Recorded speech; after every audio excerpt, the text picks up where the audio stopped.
Okay, now it's time to go back to that well of shot-on shitio nonsense and... Oh, yeah, I shaved my head again. Do I need a reason? Well, okay, I grew it out for Musical March in September. Or, I watched a movie so bad I pulled it out in one quick tug. Or, I shaved it for my own shot-on shitio movie. Or, I went crazy because someone said the word artsy around me.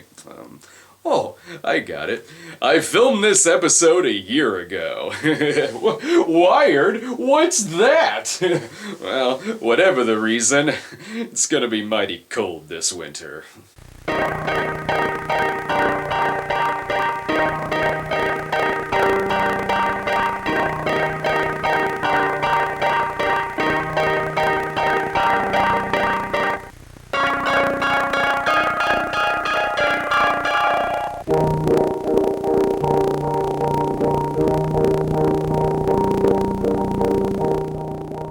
I'm not so sure about today's movie, the bloody video horror that made me puke on my Aunt Gertrude, and it isn't because of the title that seems to be full of spoilers, but it's because of the reviews on IMDb.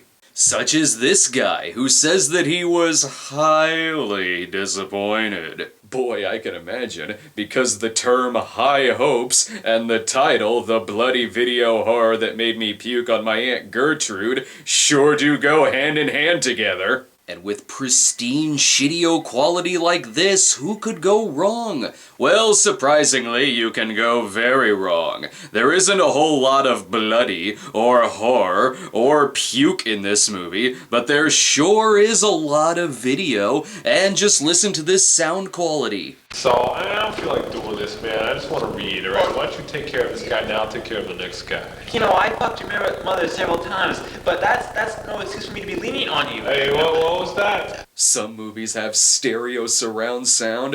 This movie's sound runs on a little something we like to call static. It's not often you see a movie that comes with its own built-in tracking problem. And if the sound quality isn't gonna scare anyone away, the movie's logo certainly will.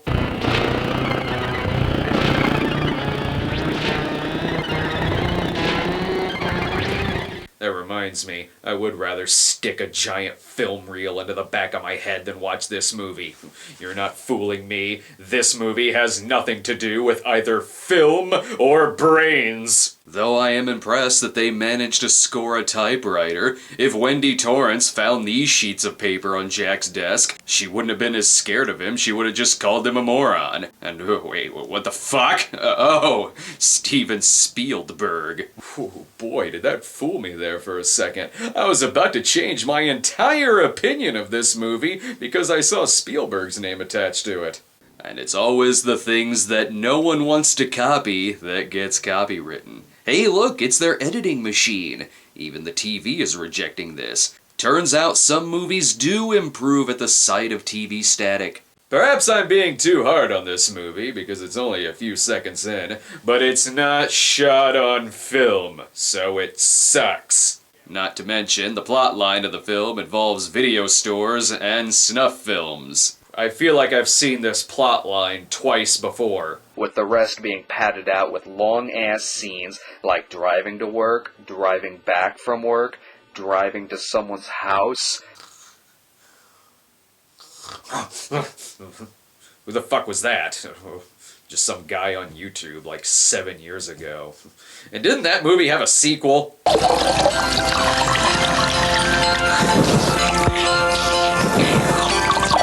Don't forget, Wilbur is completely machine washable. Hilarious. The video store snuff film genre apparently had enough legs to stretch through 3 movies now. At least this shot-on shitio movie about snuff films left the video stores out of it. Not that that makes a difference. It's still shitio, so I don't like it at all, good sir. Here is our snuff filmmaker who calls himself a son. Pretty foreign name for a guy whose real name is probably Bill. Don't worry, honey, take your top off. No one will see this thing, except for in 2014 when a guy on the internet will talk about it. The fisheye lens proves one thing about this movie's budget. It proves that they already owned a fisheye lens. Oh, are they really gonna kill this girl?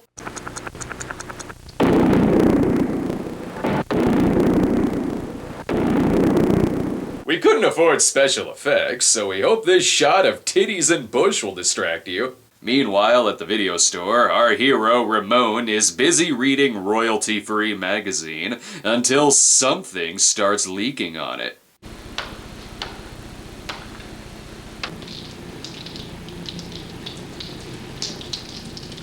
What the fuck, boss? You have a hose leaking through your hair and it's dripping water. Thanks, movie. I should be watching a Bruce Lee film right now. Hell, at this point, I'll even take Bruce Lee. I guess this is the perks of working in a video store, if your store looks like someone's front patio. But there's busy work to be done. So this month, we're gonna have, Elvis month, right? We're gonna rent all Elvis movies. So what I want you to do, I want you to take down all these posters over here, right? And I want you to put up the Elvis poster they got back in the back room there.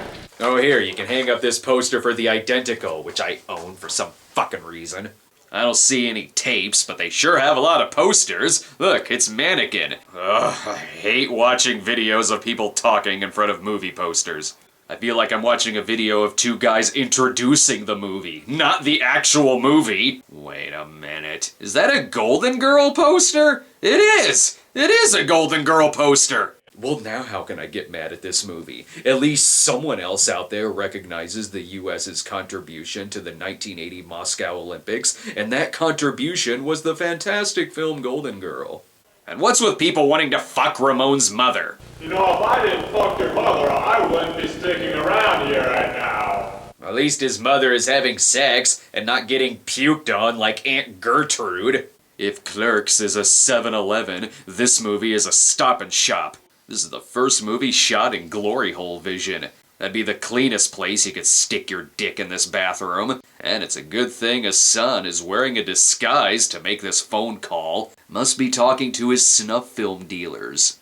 Oh, yeah, I hope to sell the videotape to a place in South Africa. Yes. Apparently, snuff films are very popular in South America. Well, which is it? Is it South Africa or South America? You know those are two different places, right? And I have it on good authority that snuff is very popular in South America. And thanks for reminding me that he's using a phone. You also gonna tell me what a snuff film is while you're at it?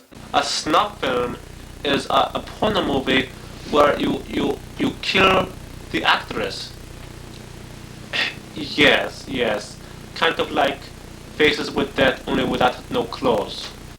It's Faces of Death, and sure, Faces of Death is exactly like a snuff film, if in snuff films they gave you Alka-Seltzers instead of killing you. And clearly, when you want to make your own snuff films, not only should you rent the equipment, but return it at the appropriate time. $20. $20? $20. I only have 12. Alright, give me the $12 and I'll just keep it. Oh. You will keep it? Yeah, he'll keep it. That $12 is half the movie's budget, and $6 of those dollars is going towards lunch at Little Caesars. Boy, this video store looks like an exciting place.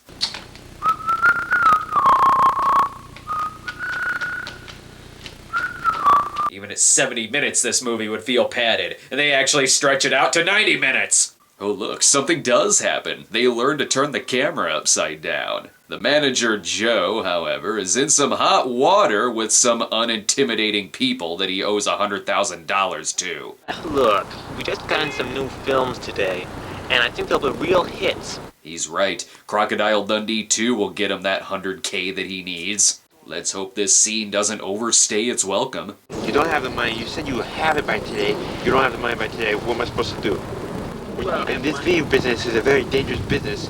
You get hurt real easy here, and I think you should know the consequences. Just 2 weeks. 2 weeks. But you know the holiday is gonna come around, you know, and we're gonna get some good business. I mean, you know, $100,000. I don't have all the money.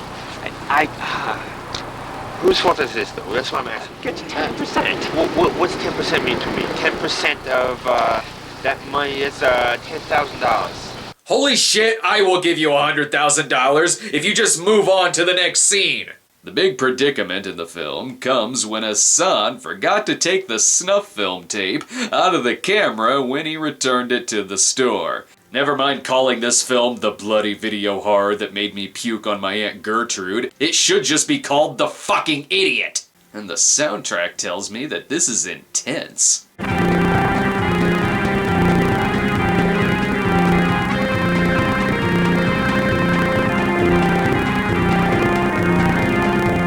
Ugh, hey, you mind telling your neighbors to turn that music down? It's making this scene look really stupid. There's the fisheye lens again. Guess he forgot to return that to the video store, as well as these amazing sound effects.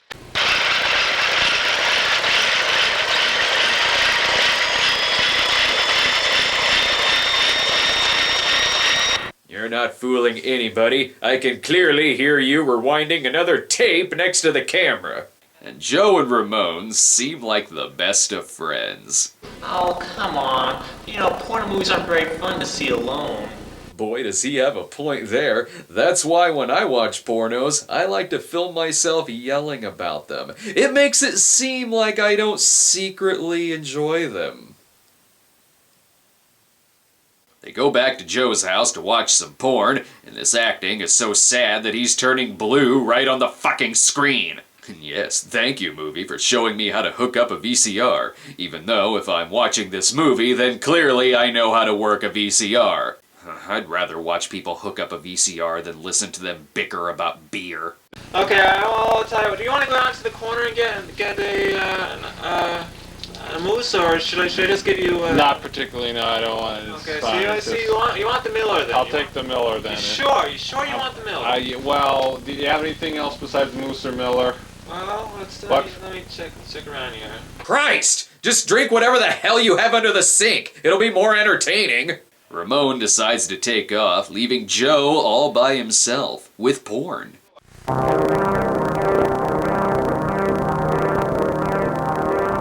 Ooh, amazing turning on the light music. And did they just insert a cut in order to turn on the light? He finds the snuff film, and this is the look of a man with slicked back hair and big stupid glasses who is dying to review this movie. That is, until someone shows up at the house.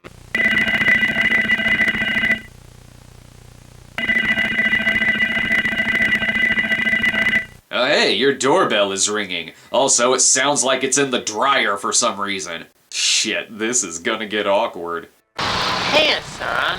What are you doing here? The shop's all closed up, so what do you want?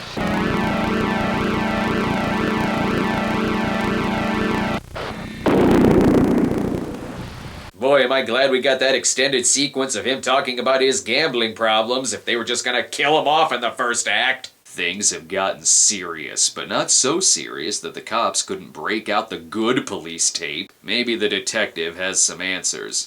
Your boss, Mr. Joe Cartwright, was murdered earlier, and we're under investigation right now. I'm gonna have to... Wait, you're under investigation? Did the cops do it? Then maybe you shouldn't be in charge of this case. At least part of the screen has lighting, so long as you sit right in the middle of it. This is way before the invention of gun holsters, when cops just had to stick their guns in the middle of their jacket. Ramon better have a good story. He walked in and he says, can I speak to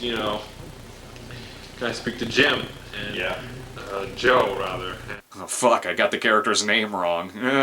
Just move along, no time to shoot it twice. Naturally, Ramon is a suspect. Look, alright, I want to be a detective someday, okay? And I just know, just gathering the facts, I know definitely that William is the guy that killed him.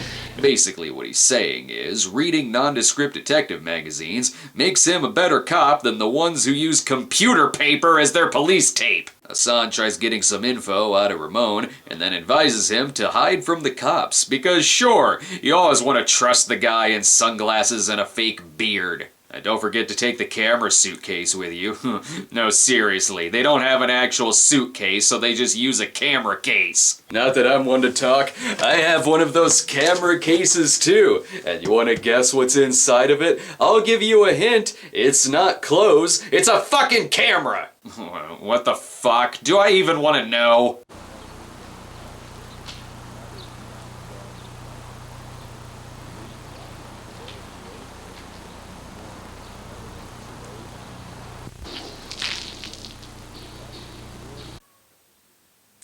Nope, turns out I don't want to know. Not that I want to see him talk endlessly with the mob guy either. This is the worst version of Les Miserables. Video stores are dangerous business. I wouldn't get involved in one myself because you could get hurt very easily there. Video stores are dangerous. You could go in to rent yourself a copy of The Artist, but instead rent the bloody video horror that made me puke on my Aunt Gertrude.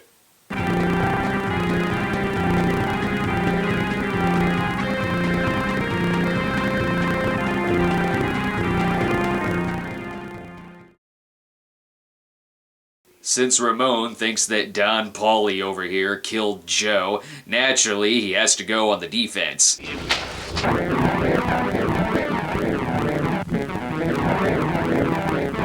Well, this movie already cheated us on the bloody, so I sure hope someone pukes on their Aunt Gertrude. Dragging him down the middle of the street in broad daylight. That's the best way not to get caught. I changed my mind. This movie should be called Two Fucking Idiots. And if this movie is anything like video violence, I bet I know what's coming next.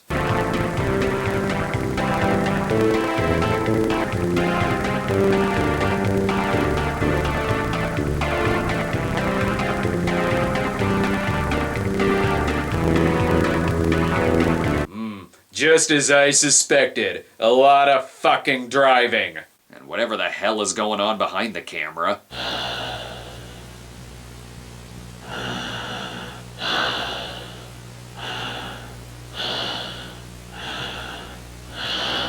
It's not that I have anything against directors masturbating to their own movies, but you could at least wait until you're done shooting it. Why the hell does he have his face covered? Either that's a different actor, or he didn't want blood to get in his eyes. Yeah, go ahead and chop him up in the back of your car. I'm sure that won't leave a fucking mess. Or maybe not. Not only is the bagging impressive, but he managed to clean up all of the blood splatter from that truck. It's a good thing he's not doing this by a house with a lot of windows.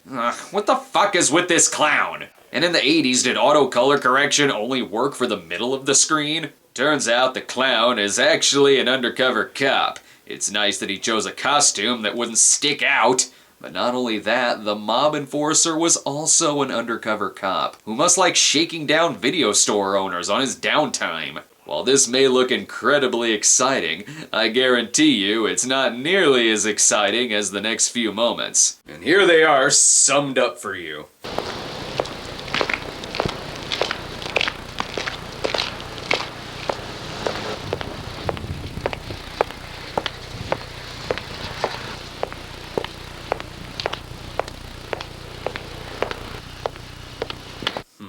When you can't add the excitement of people driving, just film them walking. Boy, is this gonna get him in trouble with the cops. But look, damn it, we told you not to leave town, and we meant it.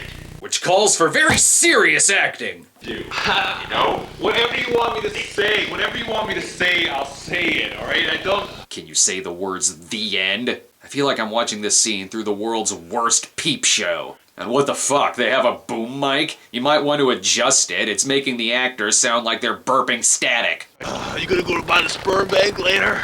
I'm spent for the day. Did that yesterday. How about the blood bank, man? I got a lot of blood. I got like 2 pints left or something. I'm glad they bought that boom mic. I wouldn't want to miss a single word of this dialogue.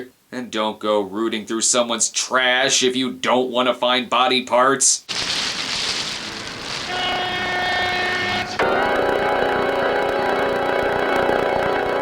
Shit, he found a foot and a soap opera organ stinger. Well, there's some puke, but unless the ground is named Aunt Gertrude, I'm calling bullshit.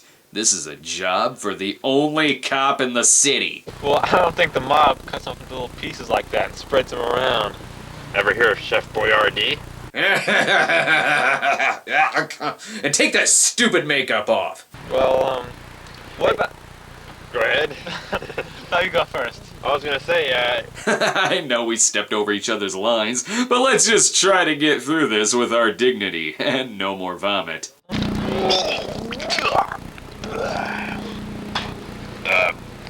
Sorry about that. I sure hope he doesn't get any of that on the boom mic. I wouldn't want the sound to suck. This story is so huge that it made the front page of the what the fuck. When the paper doesn't say what you want it to say, just tape another piece of paper on it. Uh-oh, I should stop calling this the fisheye lens and start calling it the serious lens.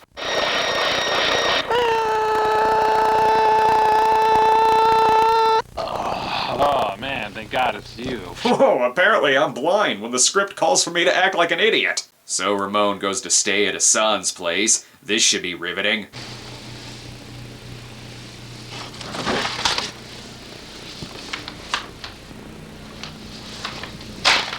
Sorry, I had to re-throw that to you in the next cut. I sure hope it'll look seamless in post. Holy crap, it's the $12. Do I spend it on a better boom mic, or just keep it? At least someone finally hung up those Elvis posters. I would say that Hassan is beginning to act suspicious, but that would imply that he wasn't acting suspicious before. What are you saying, you killed my boss, asshole? Yes, that's what I'm saying. I'm saying I killed your fucking boss, asshole. Fuck you, asshole. Fuck you, asshole. Fuck you, asshole. The guy in the Unabomber costume is the killer? Oh, I'm fucking shocked! Now is the chance for the soundtrack to really kick it into high gear.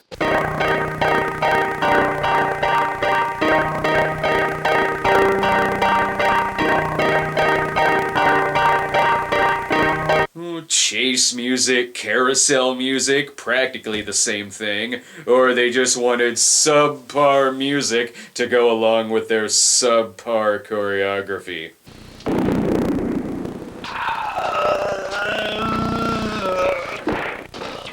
Why is it that the punches are louder than the gunshots? Not that either one of them are a match for the fucking static, but it was nice of Hassan to let Ramon stab him in the stomach. Ramon returns the favor by letting Hassan stab him.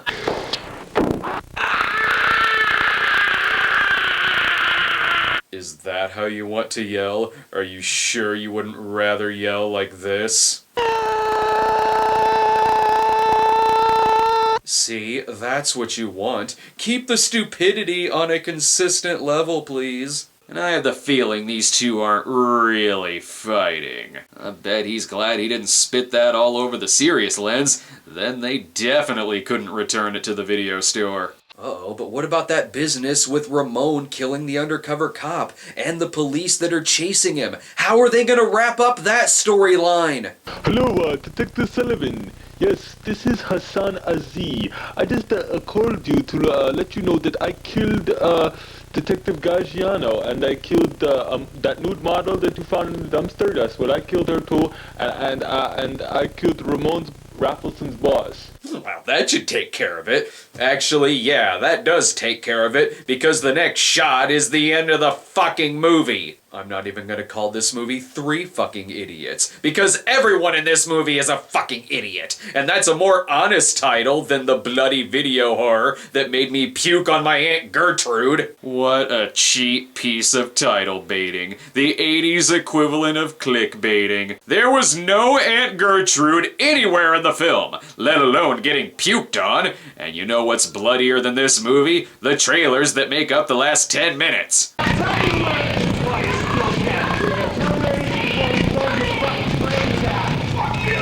Oh yeah, you can't hear anything in those either, so who gives a shit? This must be part of that 42nd Street Forever collection, the one that's called Audio Explosion. And Joe Franklin? Something tells me Ghoul School is no Broadway Danny Rose, thank you very much. I don't understand why this movie needed a title bait. Its box cover was already a picture of a crotch. And it's from director John Backus, who brought us such unique titles as The Erotic Time Machine, Erotic Survivor, and The Erotic Witch Project. What? No, Who Wants to Be an Erotic Millionaire? Oh, sorry, I was so close. It's Billionaire. Well, he's already lied to me through title once, so I'm guessing those other movies are as erotic as puking on an Aunt Gertrude. Can I go back to musicals now? No? Oh. Well, shit. Say, do you want to buy some Have a Happy Day stickers?